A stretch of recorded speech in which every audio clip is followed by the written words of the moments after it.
Olá, sou o pastor Carlos Macord, estou aqui em São José dos Campos, no Vale do Paraíba. Espero que você esteja bem e já focado em Cristo Jesus. Está na hora para mais um passeio na vinha do nosso Pai. Estamos andando nas páginas do Evangelho segundo João.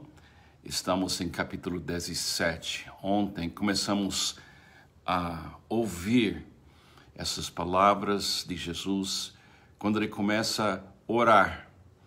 Logo antes da sua crucificação, ele tem falado muito com seus discípulos, ele tem focado a atenção desses discípulos nele mesmo e no Pai, ele explicando para eles os seus planos e tudo o que está acontecendo antes da crucificação e também o que ia acontecer depois da crucificação. E a gente começou ontem ouvindo a oração de Jesus. Acredito que aqueles discípulos, ouvindo essa oração de Jesus, era um momento inesquecível. Eu acho que não tem outro trecho no Novo Testamento que eu conheço onde a gente tem o privilégio de ouvir da voz de Jesus, ele explicando o início e o fim, o alvo da sua vida, a conquista da sua vida, o que ele fez que deu certo, o que ele conquistou por nós, em nós, o que ele quer também conquistar através de nós. Ouvir essa oração, eu creio que foi um momento de transformação na vida desses discípulos. E ouvindo João capítulo 17, na minha própria vida, tem sido uma coisa maravilhosa, uma coisa lindíssima, porque eu consigo ouvir na oração dele essa união entre Jesus e seu Pai. Eles estão sendo um. Dá para ver que Jesus e o Pai estão em sintonia perfeita. Vendo Jesus é ver o Pai. Ver o Pai também é ver Jesus. Eles são uma manifestação do caminho da verdade e a vida. E essa oração pode transformar sua compreensão da obra que Jesus completou. É muito bonito. Então vamos ler um pouco mais dessa oração hoje de manhã.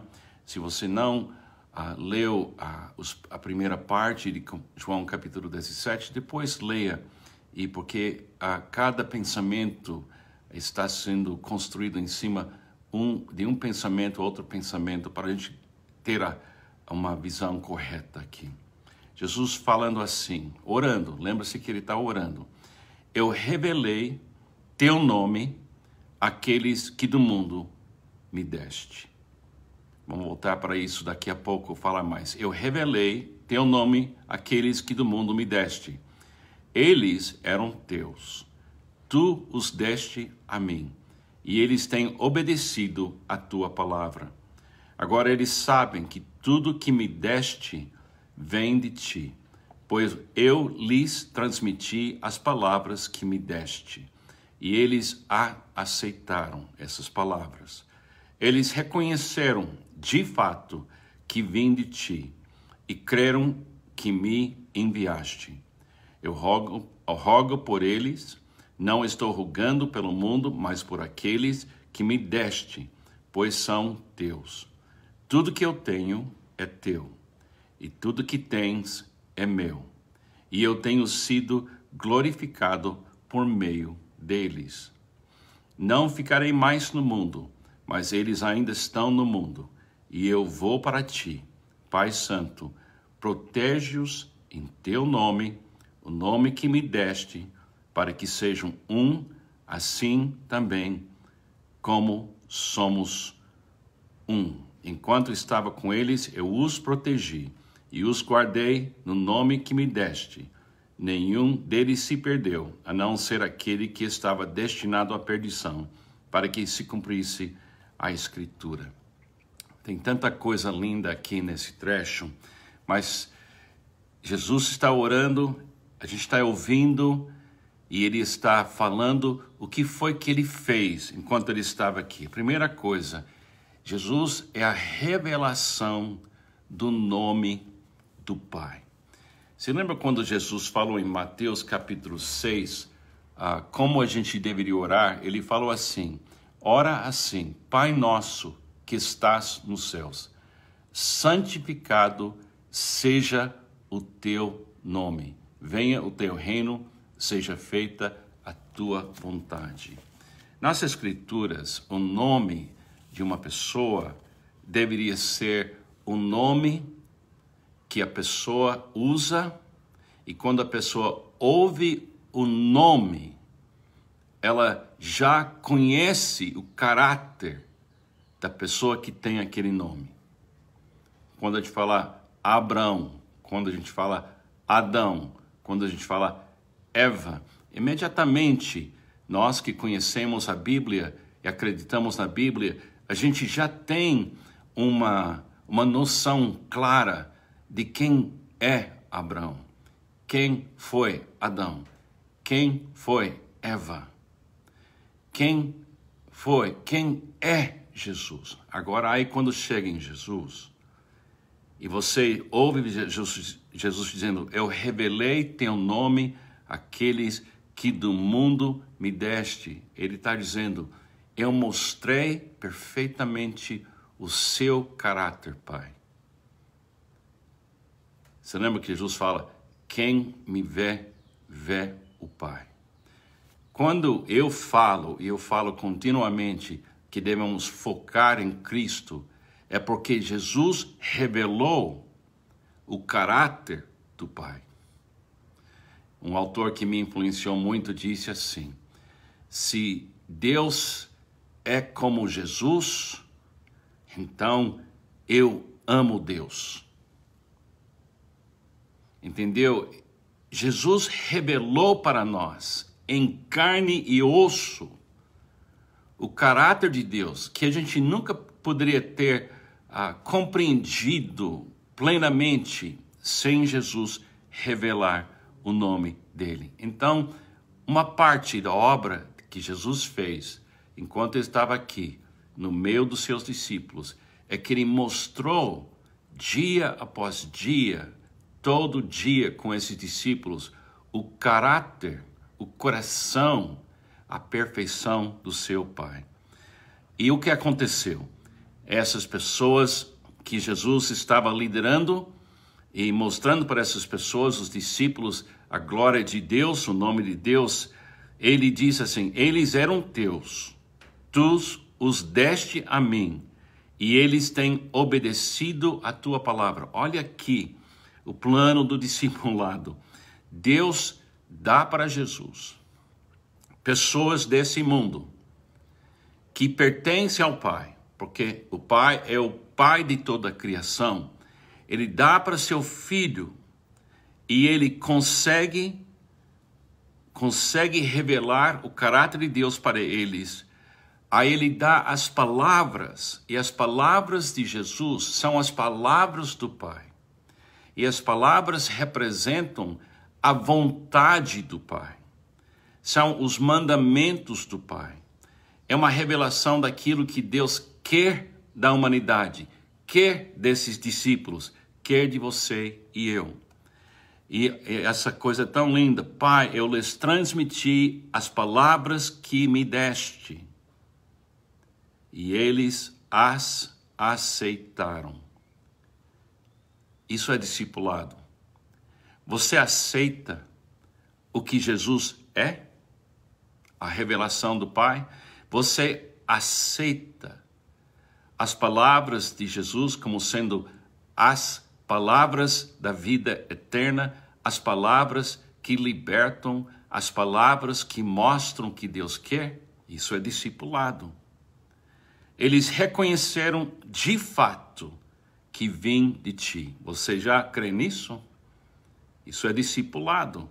Eles reconheceram de fato que vim de ti e creram que me enviaste. Você crê que Jesus Cristo foi enviado pelo Pai, no nome do Pai, para revelar o nome do Pai, para dar para nós essas palavras preciosas que saíram da boca de Jesus, que eram as palavras que o Pai queria que a gente ouvisse, que a gente também obedecesse. Você crê nisso? Você consegue se ver nessa oração que ele está orando aqui? Ele continua: eu rogo por eles. Não estou rogando pelo mundo, mas por aqueles que me deste, pois são teus. O que importa para Jesus aqui neste mundo é quem está vendo ele, ouvindo ele, amando ele e querendo viver ele, porque ele é a revelação do caráter de Deus e a vontade de Deus e a pureza de Deus. Então, quando você pensa nesse mundo, saiba disso, que a preocupação ou foco de Jesus aqui neste mundo são os seus discípulos.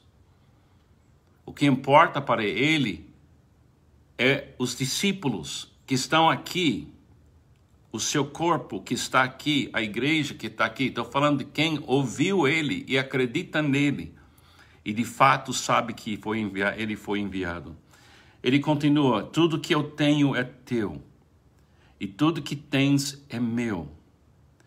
E eu tenho sido glorificado por meio deles. Não ficarei mais nesse mundo. Ele está dizendo para nós, a gente ouvindo ele orar, ele está dizendo: quando você pensa no Pai, pensa em mim. Quando você pensa em mim, pensa no Pai. Quando você está aqui nesse mundo, saiba que eu não ficarei no mundo. Mas ele orou por nós. Ele disse: Pai Santo, protege-os em teu nome. O nome que me deste, para que sejam um, assim como somos um.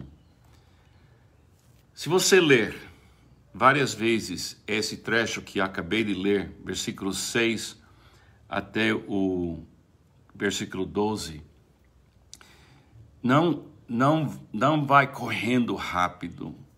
Medite, dê uma pausa na sua mente, na sua vida, e diga para o Espírito, que é o professor, quem realmente ensina você, explica para mim o que ele está dizendo. Me ajude a fazer ajustes na minha mente de compreender que Jesus fez tudo certo para que os discípulos, essas pessoas amadas, escolhidas por Deus, possam navegar esse mundo com a plena certeza, no nome do Pai, na vontade do Pai, no fato que Jesus é o enviado, o Messias, para que a pessoa, eu e você, a gente consegue viver em paz no mundo. Não a paz que vem do mundo, mas a paz que vem de Jesus Cristo. Ele está nos permitindo ouvir essa oração. E ele deixa a gente entender o relacionamento que ele estava tendo com o Pai. É uma coisa impressionante. Eu tenho até dificuldade em expressar a profundidade que está aqui nesse trecho. Eu fico querendo ser quieto perante essas palavras e ter uma experiência sabendo como o plano de Deus em Cristo foi perfeito e continua sendo perfeito e em ação em você, em mim, em nós e através de nós. Fazemos parte do projeto mais lindo do universo, esse projeto do amor divino e a salvação e recuperação da humanidade para a glória do nome do Pai, do Filho e Espírito Santo. Espero que você medite nisso, tem poder nessas palavras. Essa oração deveria ser um lugar precioso para você descansar e meditar. Pense nessas coisas. Amanhã a gente fala um pouco mais. Que Deus te abençoe. Tenha um ótimo dia em Jesus.